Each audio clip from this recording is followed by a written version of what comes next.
So chapter 13 is equilibrium. It's going to be our basis of an introduction to equilibrium. Chapter 13 is just equilibrium in general. Chapter 14 and 15 is equilibrium of acids and bases.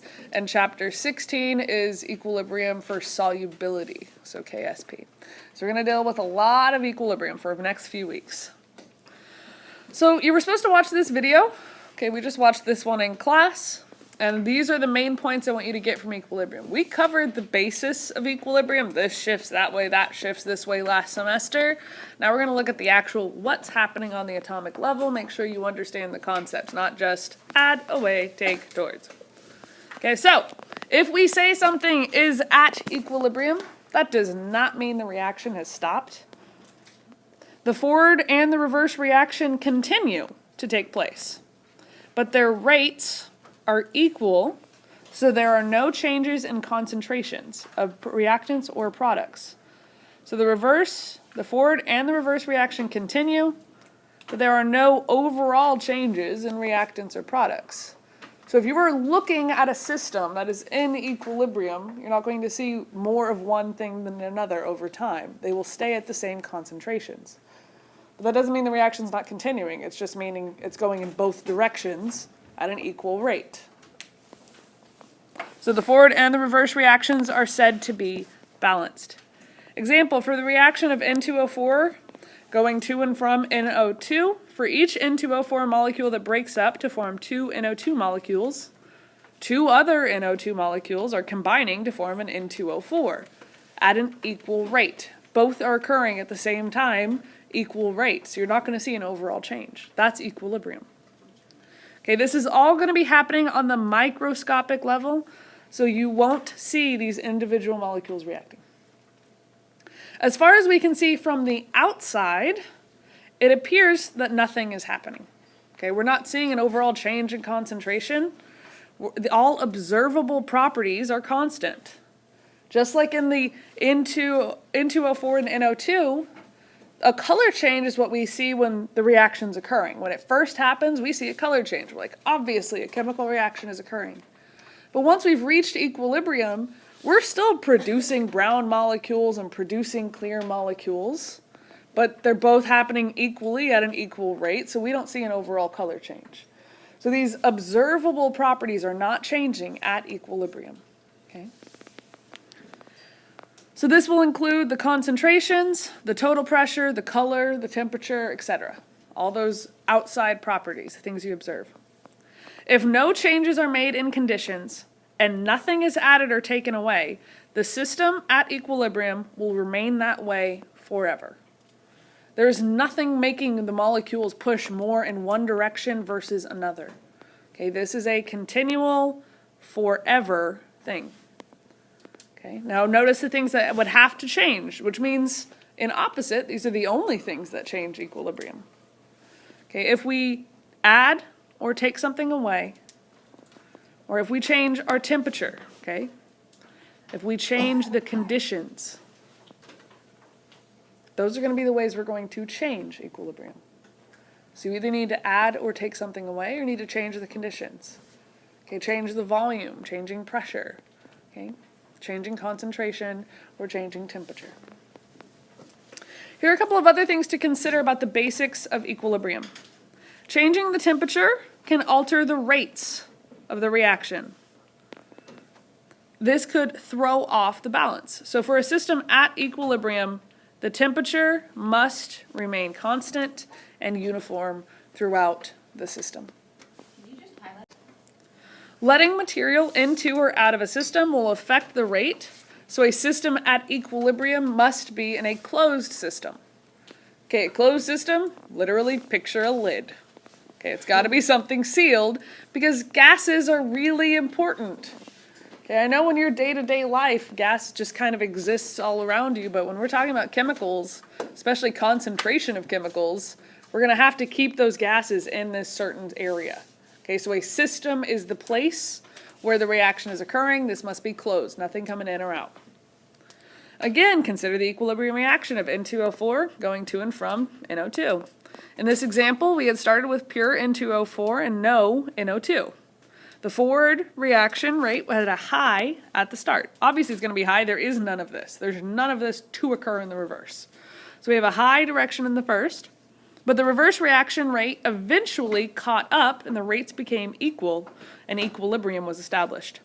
Can you guess what would happen if we had started with pure NO2 instead of N2O4?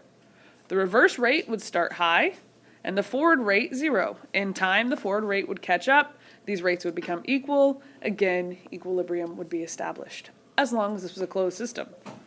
Both of these are gases. If you open it, no equilibrium is ever going to be established. It's just going to keep moving on. Diffusion really affects gases. We can summarize all of this by saying the equilibrium can be approached from the left, starting with the reactants, or from the right, starting with the products. Double-sided arrow. Just a little term before we summarize. The word macroscopic means large scale, visible, observable. The opposite, microscopic, would mean too small to see. So some macroscopic properties are going to be pressure, color, concentration, temperature, and density. Some characteristics of a system at dynamic equilibrium. These are crucial for you to comprehend if we're talking about equilibrium. 1, the rate of the forward reaction equals the rate of the reverse reaction. Remember, equilibrium is equal rate. This R right here, think of it as being rate, equal rate. Microscopic processes, the forward and reverse reactions continue, but these yield no macroscopic changes. So the chemical reaction continues, but we don't visibly see any new changes. The system is closed, and the temperature is constant and uniform throughout. That means we don't have something shooting in hot air at one edge of this system and cold air at another edge. That means the reaction will be occurring differently in different places. It means to have the same temperature throughout. And the equilibrium can be approached from the left or from the right. So factors that affect equilibrium. When a chemical system is at equilibrium, the rate of the forward reaction is equal to the rate of the reverse reaction. Concentrations are constant. Equal rate, constant, concentration. You got to get that. As long as no changes are made to conditions, this situation could go on forever with no changes to macroscopic properties. We can change it. So the effect of temperature. Throughout these notes, you're going to see some formatting issues. Whenever I converted it to a different version of Word, kind of messed up all my pictures. So, consider the equilibrium system. Once again, we're going to keep with this one a lot just because once we've got an idea, I want you to keep that mental picture in your head of having that flask, thinking about it turning clear or brown. Clear or brown. Okay. At equilibrium, the NO2 is being formed at the same rate as being used up, so its concentration is constant. The system is a medium brown color. Let's look at the potential energy diagram. That's this picture that's now on top of the notes. Notice this is endothermic. Overall, if we look from here to here, energy was added, positive delta H. Now consider the forward and the reverse reaction. Which reaction do you think would be most affected by an increase in temperature? Okay. In other words, which will become more likely to occur with an increase in temperature? More likely than it was previously. Because remember, in order for a reaction to occur, they must collide with the correct orientation and the correct amount of energy. We say this is endothermic. That means this energy must be added for this reaction to occur. If we increase the temperature, we're increasing the likelihood of climbing this hill. By increasing the temperature, we're going to have a major effect on this forward reaction. Okay, so which would be more affected? The forward reaction. Increasing the temperature will speed up the forward reaction more than the reverse reaction. One way to look at it, if we look at this, in an endothermic reaction, the forward reaction needs heat. Okay, think about this chemical equation. This side requires heat to even occur. So therefore, its rate will be increased by the increase in temperature. Okay? You're literally increasing a reactant. Think of it as being a reactant here. Add away. Heat is a reactant here, add away. So increasing the temperature of the forward reaction is faster than the reverse reaction for a while. So to represent this, we can make that arrow a little bit longer. I'm trying to give you as many mental kind of representations or visual representations of this as we can. So the NO2 is going to be formed faster than it is used up, so its concentration increases. The N2O4 is used up faster than it is formed, so its concentration decreases. We might show it like this, if I make the NO2 larger. Since there are now more molecules of NO2 to run into each other, the rate of the reverse reaction also speeds up. Okay? So you need to follow each step that's occurring here. I add heat. Well, that makes this happen more often, right? It's just like adding a reactant here. If this starts happening faster, that means that more of this is going to be produced. Well, now that I have more of these molecules, these are going to hit each other more often, right? More of them, just a higher now likelihood of hitting each other. If these collide more often, that means this reverse reaction will continually start building up. As you might guess, after a while, the rate of the reverse reaction will again equal the rate of the forward reaction, and we have a new equilibrium. Okay? So equilibrium is always reestablished after a change occurs. So I added heat, which made this go faster, which produced more of this, and now that there was more of this, it started to react faster, go back to there. We have a new established equilibrium. New rates, but they're now equal. Okay? So to draw this, I want you to think of forward rate and reverse rate. These arrows are a little bit off. The one on top points to the top line, bottom points to the bottom line. If the forward rate is also the concentration of that product, right? Forward rate is how much product is being produced. So add this to your graph. That forward rate is really how much is my concentration of NO2 being affected here. My reverse rate is how much of my N2O4 is being affected. So if you look at the graph, well, my NO2, in this case, its concentration went up, right? When I added heat, that made this go up. But then it's slowly, that's supposed to be straight. There we go. Okay. It's slowly going to steady out. Oppositely, when I added heat, I used this up pretty fast. So its concentration goes down. And then slowly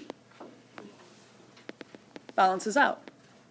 So now I have a new equilibrium. Once I have constant concentration, right?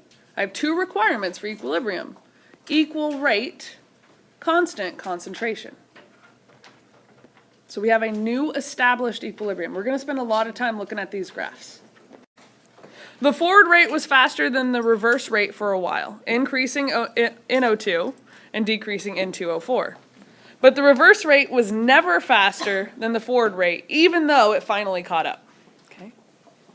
If NO2 was being formed faster than being used up for a while, but never used up faster than it was being formed, its concentration will be higher when the new equilibrium is established. And the concentration of N2O4 will be lower in the new equilibrium. Okay, so read through that sentence one more time on your own. So to summarize, my original equilibrium, okay, equal arrows, everything's equal. Equal rate, well, not everything's equal. Equal rate, constant concentration. Temperatures increased, therefore the endothermic reaction increases. So we end up producing more of this. The new equilibrium is established, and there is more NO2 and less N2O4. Because in this process here, I produced extra NO2 that never got used up. So now overall, I just have more of this NO2. I have constant more here than less. So then I have constant concentration, and I have equal rate, right? I have my little equal arrows to show that. We say that the equilibrium has shifted to the right. So I taught you all to just look at this where it says heat and go, okay, add away. Add heat, go away, and it shifts to the right. This is why. Okay, the why is the crucial part of this course. Being able to say it's going to shift to the right, okay, you barely understand it. Okay, that's not going to get you much credit in this course. It's also not going to help you really in any science career in the future beyond just being able to pass a quiz. Okay, so you need to be able to really understand concepts here. So what will happen to the color in the flask containing the equilibrium mixture when it's put into boiling water? Okay, so we have this medium brown color.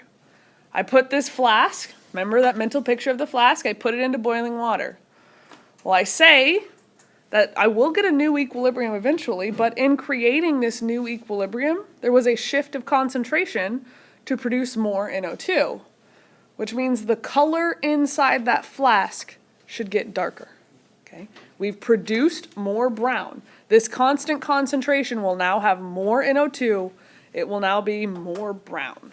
So add that to your notes. If this flask were placed in ice water, the endothermic forward in this reaction would slow down. And this would get a situation like this. The rate of the forward reaction is slower than the rate of the reverse reaction. Okay, my wording here printed weird, but it did print okay in your notes. The forward reaction is endothermic when heat is removed, therefore it slows down. Take towards. Look where the heat is, it's going to shift towards it. Now the reverse reaction is faster than the forward reaction, so N2O4 is being formed faster than it is being used up, and NO2 is being used up faster than it is forming. So in the end, we'd end up with a higher concentration of N2O4. That is the clear colored gas, okay, or the clear gas. So if I have more clear gas than I originally had, my color is going to get lighter. It was a dark brown. Now it will be a lighter color. While the reverse reaction is faster than the forward reaction, the concentration of N2O4 will build up and concentration of NO2 decreases, okay? So while this part occurs, while it's shifting back, while it's reestablishing equilibrium, more of this gets produced. So I want you to try and draw out what you think that graph means. Once again, identify the concentrations for each of those lines. Look back at the graph I did on the previous page. See if you can understand this concept. So we have a jump in this production of N2O4. We have a fall in the production of NO2. And we reestablish equilibrium here. In this equilibrium, the total concentration of N2O4 is higher than it was originally, because for a while we produced more N2O4 than the other. We never did anything to use up that N2O4. We just have more N2O4 than we originally had. That's represented here. So to summarize the effect of temperature, step 1, write out the thermochemical equation with heat on the appropriate side. Then, adding heat shifts the equilibrium away from the side of heat. Add away. Okay. This is the simple concept. You can just answer a multiple choice question. Which way will it shift? Shifts away from the side of the heat. Add away. However, this is the concept. A new equilibrium is established in which there is a higher concentration of substances on the side without the heat and a lower concentration of substances on the side with the heat. You got to understand the concept that goes with the simple scale. So taking away heat, which in parentheses would be cooling something, but you can't really add cold. You take away the heat, take towards. Whichever side of the equation has the heat in it, it's going to shift towards that way. The effect of concentration and partial pressure. Next, we will consider what happens when we change the concentration of a reactant or the partial pressure of a reactant. First, let's review the term partial pressure. That was back in gas laws. Dalton's law of partial pressures. Add them all together, you get a total pressure. Woohoo! Okay.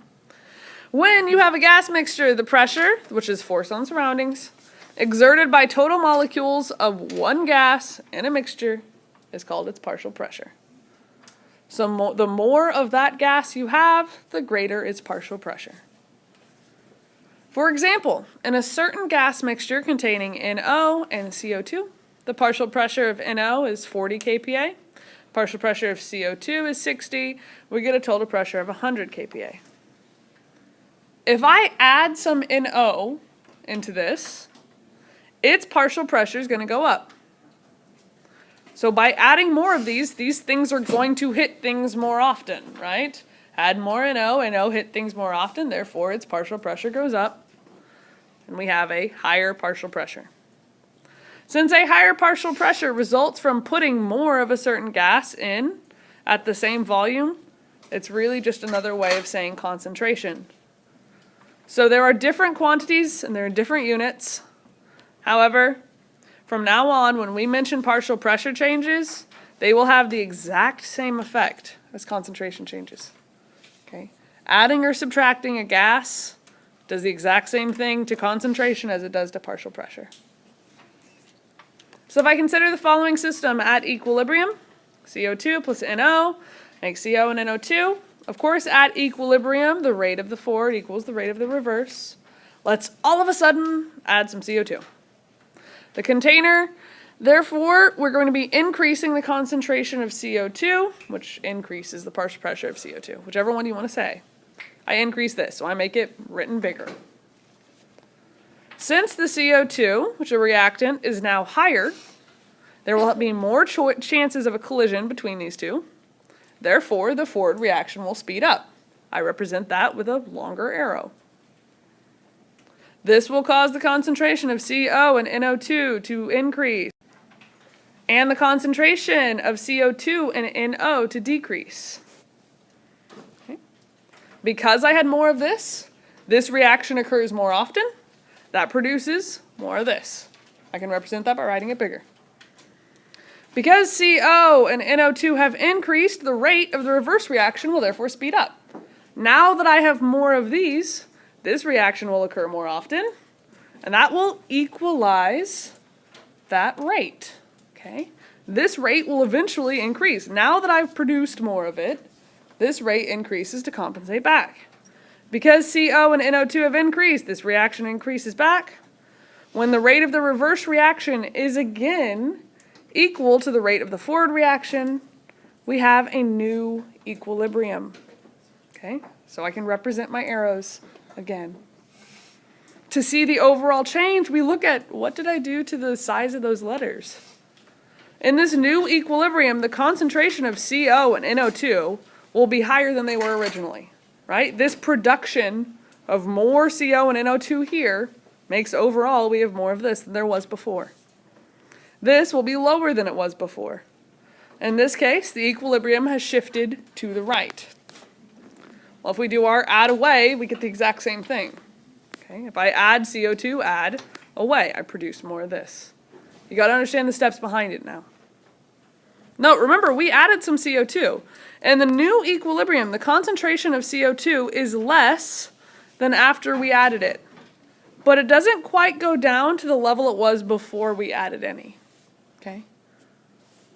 So read that one again. In the new equilibrium, the concentration is less than after we added it. We added it and we used up quite a bit of what we added. But it doesn't quite go down to the level it was before we added any. So it does increase a little bit overall. NO will now be quite low because I didn't add any more NO and I used up a lot more NO than there was before. Okay? So the total concentration of NO went down quite a bit. Okay. So to draw the graph of CO2 versus time, starting at the original equilibrium and ending after we've reached the new equilibrium. Well, I added CO2. So my concentration of CO2, this isn't a slow, gradual anything. This is a jump. I add it at this time, bam, concentration of CO2 jumps. Okay. Now we said that my equilibrium was shifting to the right, meaning I'm using this up. Right? If I add a lot more of it, it's going to be reacting. I'm going to get using it up. If I'm using it up, that means it starts to go down. And it will eventually balance out. Now, I won't be less than I was before, but I'll be just a little bit higher than I was before. This added CO2 gets used up.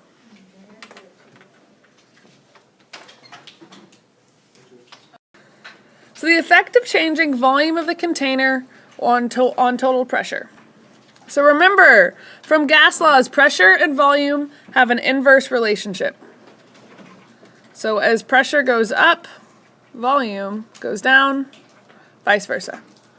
So as the volume of a fixed number of moles of gas is decreased, the gas is compressed, and therefore the pressure will increase.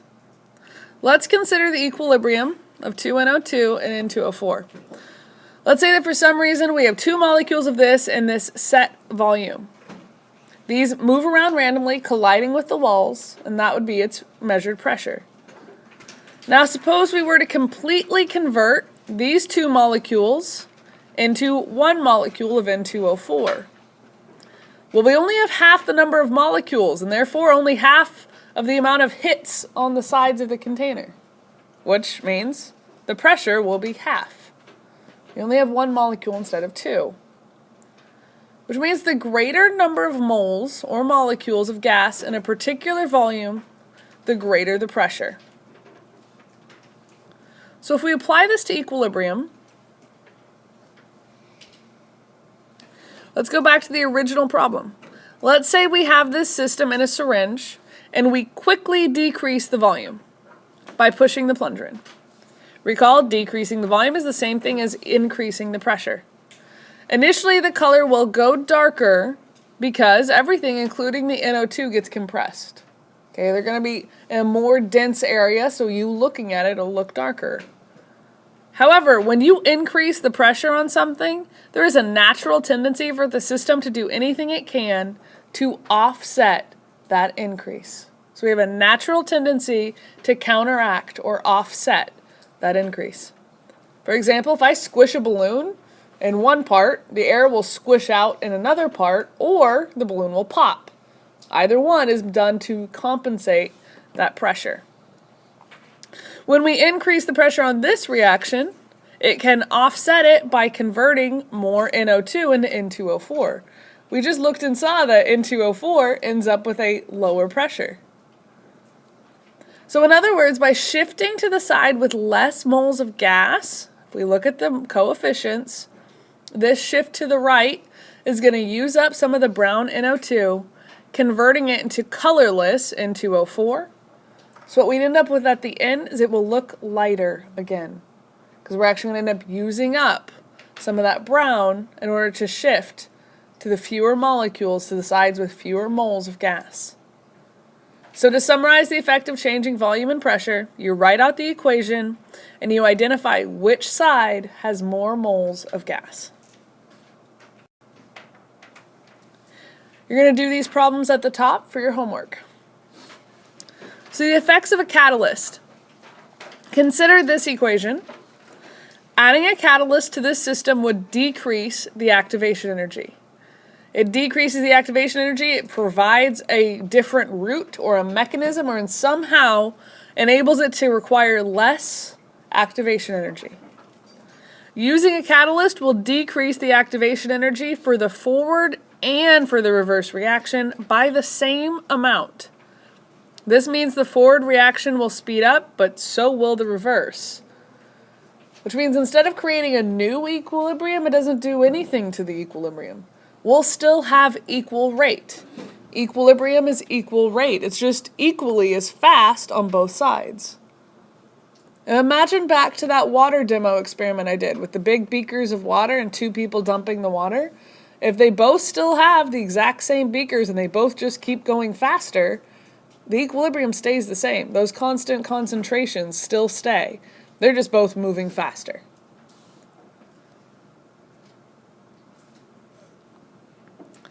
So in the end, adding a catalyst does not shift a system that's at equilibrium. And if a system is not at equilibrium, it'll simply speed things up so that equilibrium will be attained faster. It will not alter any of the concentrations at equilibrium or on the way to equilibrium. You'll come back and answer these questions at the bottom as well for your homework. So Le Chatelier's principle. If a closed system at equilibrium, which is really redundant, in order for it to be at equilibrium, it must be a closed system, But if this system at equilibrium is subjected to a change, processes will occur that tend to counteract that change. Now, by processes, these generally mean a shift. So a process would be a shift, and by counteract, I mean we do something to a system at equilibrium. The system will shift in a way to undo what you did. That's this counteract. It's going to try and undo what you did. Now, once again, must be in a closed system. Can't have gases coming and going as they please. So examples to counteracting. Okay, if I write out A plus heat is in equilibrium with B. If I add heat, add away, it will shift to use up that heat. So I'm adding heat, but this reaction will occur more, using up that heat. If I remove heat, take towards, the reaction shifts till it produces heat. So if you're taking away heat, the shift in equilibrium actually ends up producing heat. It makes more of this side, which has heat as a product. So we're counteracting. We're doing the opposite of what was done.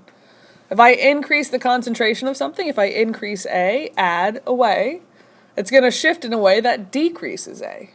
Add B, decrease B.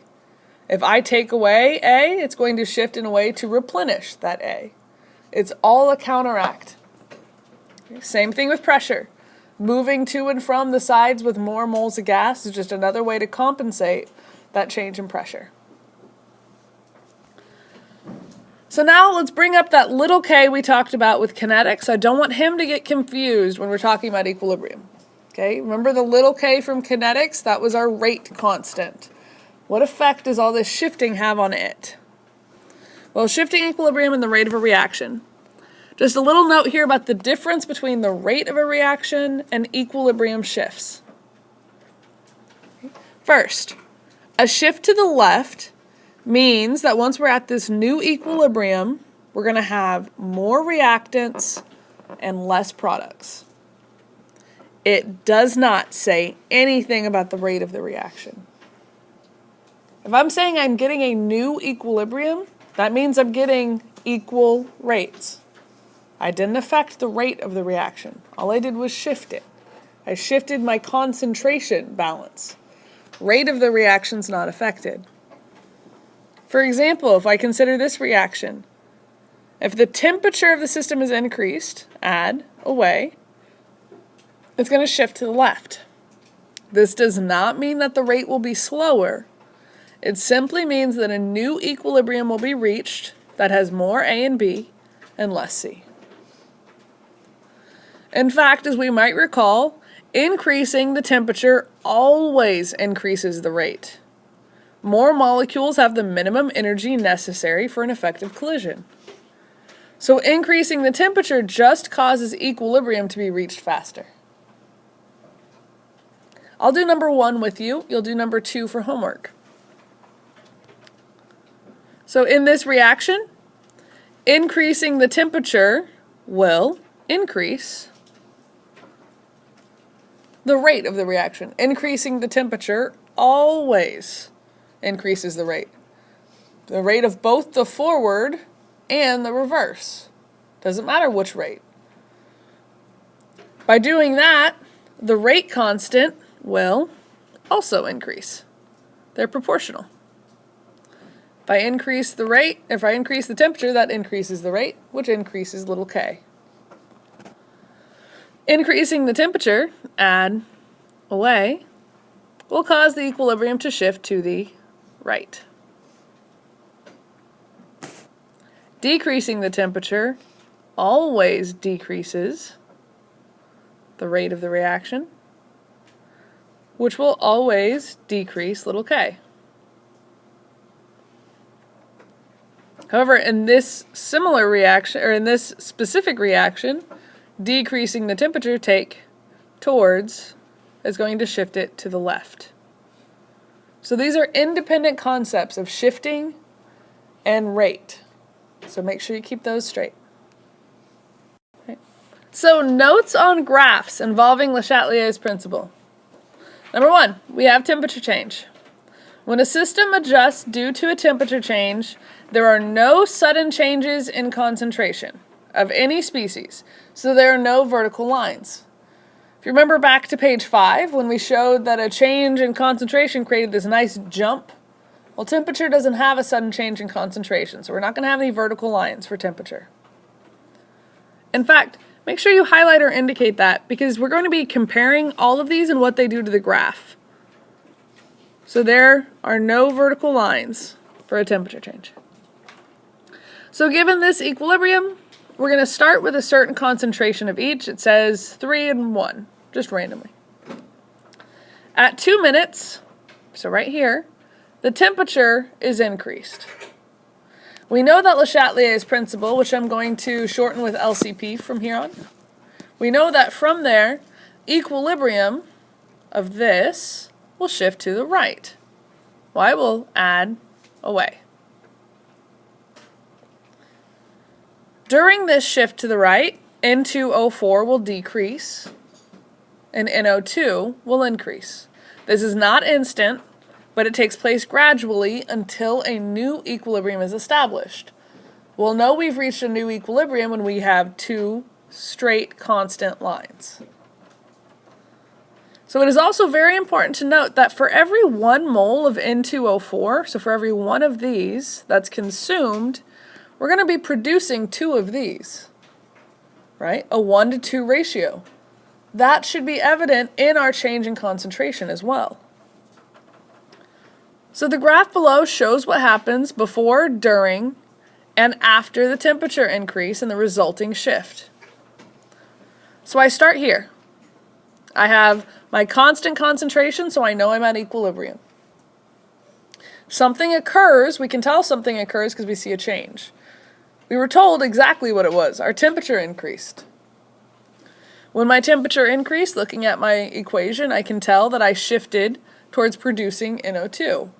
So this went up, this went down, and there's a ratio here that for every 1 of these that went down, 2 of this went up.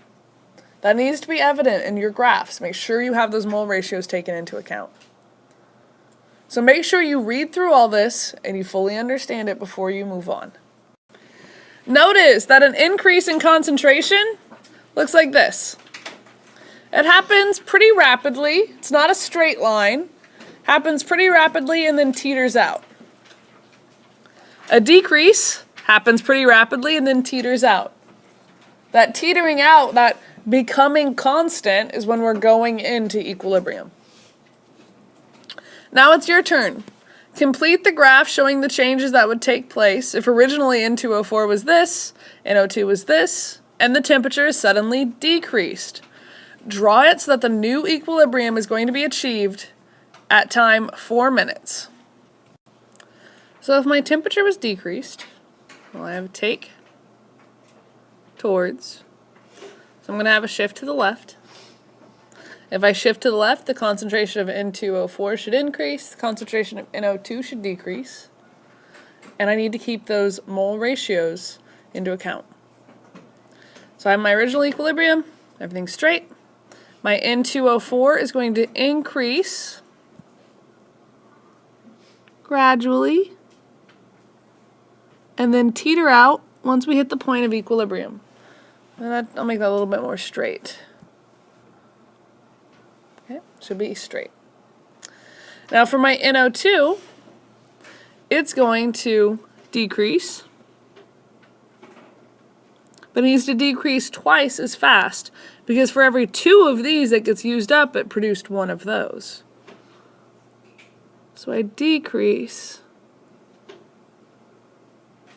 and become straight. At this point, I've reached equilibrium again because I have constant concentrations. So in this box here, a shift to the left is occurring. The concentration of NO2 is decreasing twice as much as N2O4 is increasing. A new equilibrium is established in which the concentration of NO2 is lower and the concentration of N2O4 is higher or greater. So that was temperature change. Now we're going to look at concentration change. When a concentration is changed, or a substance is added or taken away, there will be a vertical line on the graph because there is a sudden change in concentration. My y-axis is concentration, so if I have a sudden addition at a certain time, I should have a straight line. However, as soon as this change is imposed, equilibrium will shift as to counteract this change. So it is important to note that in a shift, the concentration of any species is only partially compensates for the imposed change. The concentration never returns to what it originally was. So whenever you draw a change in concentration, you need to make sure there's a tiny difference, at least, between where you started and where you ended up. We're trying to compensate. We're getting it as close as we can, but it never seems to be able to fully compensate. It's a partial compensation. So I have a sudden increase in concentration. I draw a straight line, and then as soon as this occurs, it immediately starts trying to compensate by using it up. So if you jump up, it starts using it up and goes back down. Okay. Oppositely, if I have a sudden decrease, I have a straight line down, and to compensate, the reaction immediately starts producing more of it. So I have an increase, and once again, I should see a slight difference between where I ended and where I began.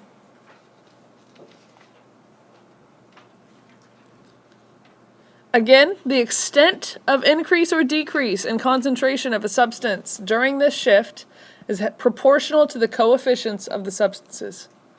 Got to look at that balanced chemical equation. Also, the only substance that'll have a vertical line is the one the experimenter actually increased or decreased.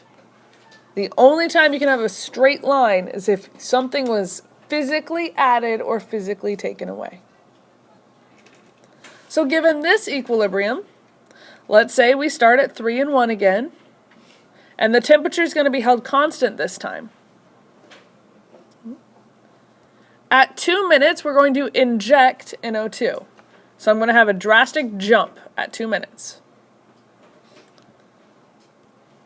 Now, of course, my equilibrium equation, same as we've been using, will shift to the left in order to counteract this sudden increase in NO2.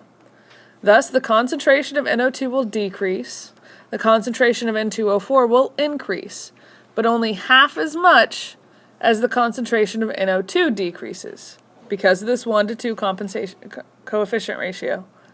Try to complete this graph yourself before turning to see it on the next page. So it doesn't matter if you mess it up on this page, you can just draw a big X through it. I've got it perfectly drawn in the next page. So do not flip to the next page until you've drawn this one yourself. Read through the graph and make sure you've completely answered your questions correctly from the previous page and that you fully understand everything on this page before you move on. For changes in pressure, this is the last thing that we do for our graphs for equilibrium. These are caused by changes in the volume of a closed container. These apply to gaseous systems only. Recall that when the volume of a container is decreased, the total pressure increases. When this happens, the concentration of every gas in the container initially increases. Think about this. Molarity is moles per liter. If I decrease this denominator, that's going to drastically change everyone's concentration. So when I change concentration, I put my little straight lines on my graph. So once this change occurs, Le Chatelier's principle is going to kick in and will shift whichever way it needs to partially counteract this stress. So with pressure or volume, all substances are going to have vertical lines on the graph. Okay? So if I decrease the volume, if I decrease this denominator, all of them are going to jump up in concentration. If I increase the volume, so I lower, or I increase this denominator, all of them would have lines going down. So if you see lines for everyone, that means there was a change in pressure / volume. Right? They mean the same thing. Given the equilibrium here, let's say we start at 3 and 1 like normal, and my temperature is kept constant. But at 2 minutes, the volume is suddenly decreased, and thus both of these concentrations jump. In order to counteract this imposed pressure increase, the equilibrium will shift to the side with fewer moles of gas. So we've discussed this plenty of times. It's going to shift towards the N2O4, where there are fewer moles of gas. In this case, this shift to the left where NO2 will decrease and N2O4 will increase. So as the equilibrium shifts to the left, the increase in the NO2 is partially counteracted by the N2O4 increases half as much. Notice this doesn't go back to what it was before, but this increase and it compensates down. N2O4 has this change, but this change in pressure shifted it towards N2O4, so we still have an increase. Now for this graph, concentration versus time. This graph does a great job of bringing all of these concepts together. When I first look at this, I can tell I start out with 0 of CoCl2 and starting amounts of CO and Cl2. This means CO and Cl2 must be my reactants. CO plus Cl2. CoCl2 is my product. CoCl2. That's balanced. I know it is possible to reach equilibrium because I have points of equilibrium where everything stays constant. So I need to draw a double-sided arrow. Okay, 2 arrows. So you need to try and get a visual of this. I'm mixing these two gases together. When these two gases mix together, they start reacting, their concentrations go down, and I start producing some CoCl2.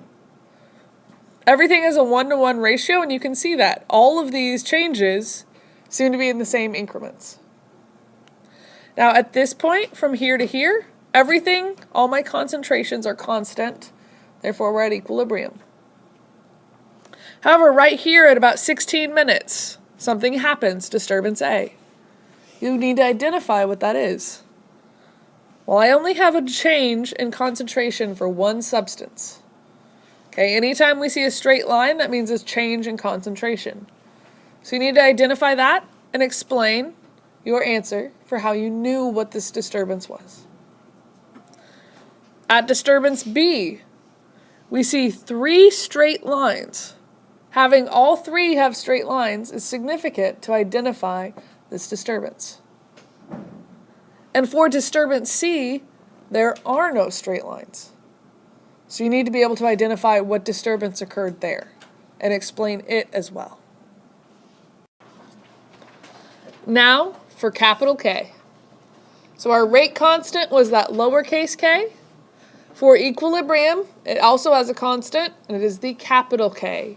We're going to have lots of different equilibrium constants. So KEQ is going to be our first one. It is the general one. If we're just talking about an equilibrium constant, just in general, we say KEQ. So what is KEQ? Well, the K in KEQ stands for constant. Okay, it comes back from the original Latin, I believe. And the EQ means that the reaction is at equilibrium. Very roughly, KEQ tells you the ratio of products to reactants for a given reaction at equilibrium at a certain temperature. It's not quite this simple when we deal with real substances. So let's look through this. It has been found that for this reaction, it's an equilibrium reaction, I have the double arrows. If you take the H2, the I2, and the HI in an equilibrium mixture, okay, so I have my products over my reactants. It's always going to be products over reactants. You can think about it alphabetically. Okay, PQR, P over R. This is my KEQ expression, products over reactants. This is my KEQ value. Okay. The value of this ratio stays at 0.0183 regardless of what we do to these concentrations. If it is at equilibrium, we will have a constant ratio of 0.0183 for this reaction. The only thing that can change this value is going to be temperature. Okay, think about both K's, both little and big K, are changed with temperature. So how do we write a KEQ? Well, just like in the example above, if you're given the equation, you put products over reactants to the power of their coefficient. Products over reactants to the power of their coefficient. Notice a couple of things here. The concentration of the products are on top in my numerator. The reactants are on bottom in my denominator. Notice the coefficients are my exponents. So if I have HI2 as my denominator, with this in mind, see if you can write your KEQ for this reaction. And this is what you should get. N2 times H2 cubed over NH3 squared. Make sure you have the brackets for concentration. Equilibrium depends on these concentrations, so we need to be representing concentrations of products to the power of their coefficients over concentration of reactants to the power of their coefficients. Notice that in KEQ, whatever is written to the right of the arrows is the products, goes on top, left is reactants. Okay, if I wrote this equation oppositely, which I could do, the arrows go in both directions, then you would have this flipped. It is important which direction it's written. However it's written, your products go on top. Okay. I want you to come back and try this one. Well, let's see. It's the same thing flipped. So you're just going to flip your answer from here. Here. Later on, we're going to discuss calculating a K based off of if you flip the reaction. Instead of having to recalculate it, you can just consider what happens. Well, if I'm flipping my numerator and my denominator, we're just going to divide the KEQ 1 over the KEQ. And we'll cover that later. So the KEQ expressions for solids and liquids. Consider this reaction. Calcium carbonate makes calcium oxide and carbon dioxide. You might expect that the KEQ expression would be this.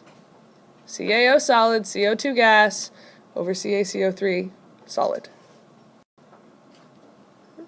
But when you consider a solid, the number of moles per liter or molecules in a certain volume is constant.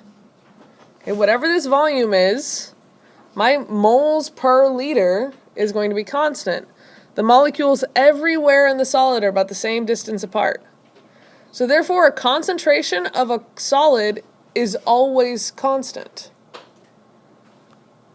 So going back to our example, if I have this as my reaction, and I plug this in, since CaO and CaCO3 are both solids, we just say they're a constant. It doesn't matter what the constant is, I could just take that into account in my calculation. If these are both constants and that's a constant, then I would rearrange it so my KEQ is really just KEQ is CO2, concentration of CO2. You'll notice on the left side we have an expression that consists of only constants.